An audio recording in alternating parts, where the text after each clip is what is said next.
What if the very thing that made you stand out as a kid is what's holding you back now? But what if being the smart one wasn't a gift, but a trap?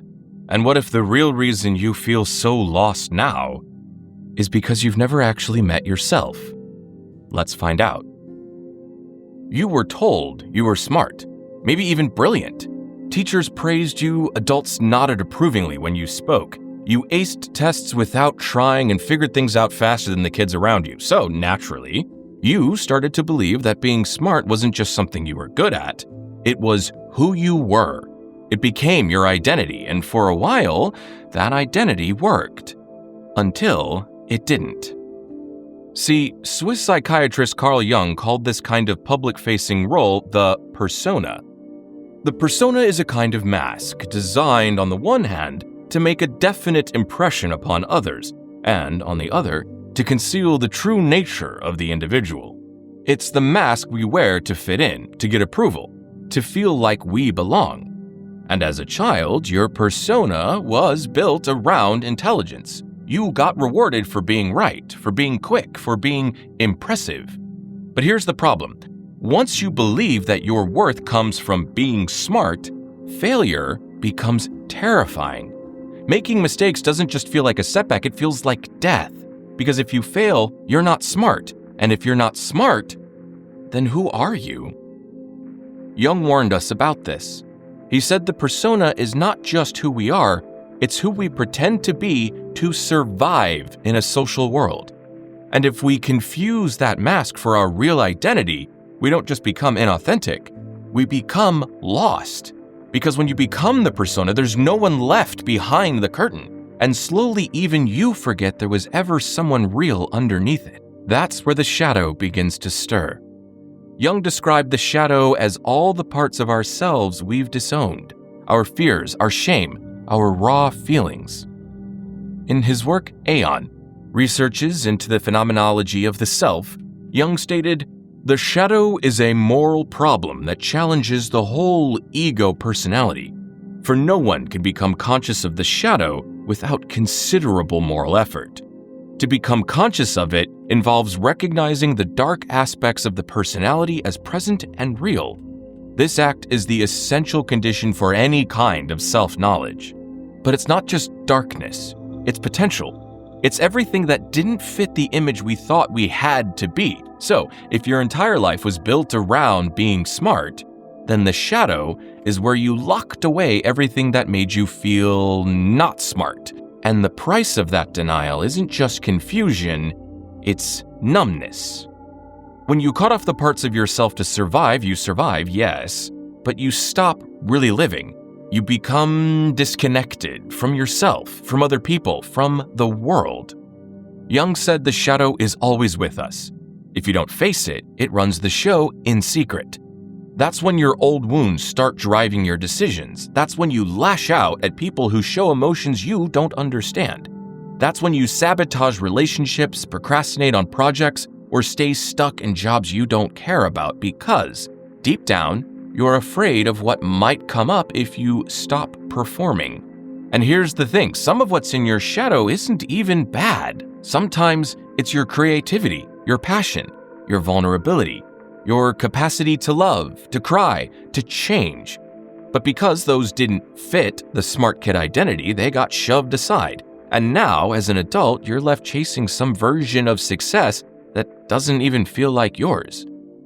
This is why individuation matters. Individuation, in Jung's words, is the process of becoming whole. Individuation means becoming an individual, and insofar as individuality embraces our innermost, last, and incomparable uniqueness, it also implies becoming one's own self.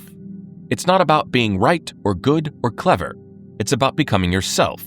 Not the version of you that wins praise or fits expectations. The real you, the full you. And the way you get there? It's not by thinking harder. It's by reconnecting with the parts of yourself you've neglected. This isn't easy. Jung said the journey often starts in crisis. It is meant to be a situation without solution. The unconscious wants hopeless conflict in order to put ego consciousness up against the wall. This is meant to knock out the superiority of the ego, which always acts from the illusion that it has the responsibility of decision. Not because something's gone wrong, but because something old is no longer working. That identity you built to survive as a child, it starts to fall apart. And suddenly, you don't know who you are anymore. And that's not failure, that is the beginning. But to move forward, you have to stop clinging to that old mask. Because here's the truth. Being smart was never your whole personality. It was a gift, a strength. But somewhere along the way, it became your cage. You began to believe that you were only lovable if you were impressive, only safe if you had the answers, only valuable if you stayed perfect. But you were never meant to be perfect. You were meant to be human. And being human means feeling lost sometimes. It means feeling scared or messy or unsure. It means saying, I don't know, without shame. Jung said that to know the self, you have to descend into the shadow. You have to face the parts you fear, the ones you rejected. Only then can you begin to feel whole again. And that's when something shifts. Maybe you realize that the sadness you've been avoiding is actually your heart calling for connection. Or that fear of failure is the same energy that used to make you brave. Maybe you realize that the kid who was praised for being smart was also the kid who just wanted to be seen. And now? Now you don't need to perform for love anymore. You can start showing up just as you are, imperfect, growing, alive. In The Archetypes and the Collective Unconscious, Jung wrote that most people never individuate. Not because they're incapable, but because it requires real courage. It means letting go of certainty. It means detaching from emotional roles and projections. It means asking, what have I internalized that was never truly mine? For you, maybe it was the need to always have it together. Maybe it was the belief that emotions are weak. Maybe it was the pressure to make your life look impressive on paper, even if it felt empty inside. These messages didn't come from nowhere. They were reinforced by school, by parents, by social media, by culture. Jung said we are shaped by both our personal unconscious, our specific wounds and memories, and the collective unconscious, the shared symbols and expectations that guide entire societies. Because society doesn't just reward intelligence, it demands performance. It teaches you to equate productivity with worth, logic with power, certainty with control. And anything that doesn't fit that mold, slowness, softness, stillness, gets pushed into the shadow. But the longer you ignore these parts, the more exhausted you become. You start performing in your relationships too, smiling when you're sad, agreeing when you want to scream, giving advice instead of asking for help. Until one day you wake up and realize you've built a life full of roles, but no space to actually exist. And this is where the healing begins. In The Relationships Between the Ego and the Unconscious, Jung wrote, "The aim of individuation is nothing less than to divest the self of the false wrappings of the persona on the one hand, and of the suggestive power of primordial images on the other.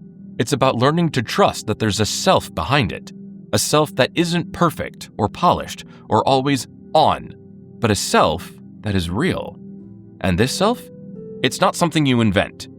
It's something you uncover. Maybe it shows up in a moment of solitude, maybe in a dream, maybe in a quiet, ordinary moment when something inside you says, I miss myself. That's the self calling you home. But it won't force you, it won't shout, it waits. Jung believed that the self is like a compass buried deep within us. It guides us not with commands, but with discomfort, with longing, with the quiet ache of a life unlived. And the more you ignore it, the louder it becomes, not in noise, but in emptiness. That's why thinking more won't fix what's wrong. In Psychological Aspects of the Persona, Jung wrote that neurosis is always a substitute for legitimate suffering. In fact, he's proving how an over-reliance on thinking is one of the biggest blocks to individuation. When intellect becomes inflated, when it tries to dominate the psyche, it turns sterile. It cuts you off from intuition, from sensation, from emotion. And that imbalance? That's what Jung called neurosis. Maybe the solution is surrender. To feel what you've been avoiding. To say what you've never dared to say. To finally stop pretending you have it all figured out. And in that space of not knowing, you begin to grow. The privilege of a lifetime is to become who you truly are, not who the world told you to be, not who your grades made you believe you were, but the version of you that's been waiting quietly beneath the surface. The one that laughs too loud, the one that cries easily, the one that has nothing to prove. That's the you the world needs. But to find that version, you have to go through the shadows. You have to be willing to lose the false self in order to find the true one. And yes, that can feel like falling apart, like everything you believed about yourself is crumbling. But that's not the end. You're not falling behind. You're waking up. Now the question is, will you answer the call? Because the smart kid in you got you here, but he's not the one who will take you home. That's up to the rest of you, the whole of you, the you that's finally ready to be seen. And that version of you has been waiting your whole life to be chosen. So go meet them. They're not far. They're just behind the mask.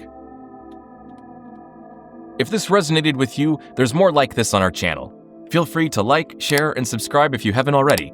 Thanks for watching, and take care of your mind.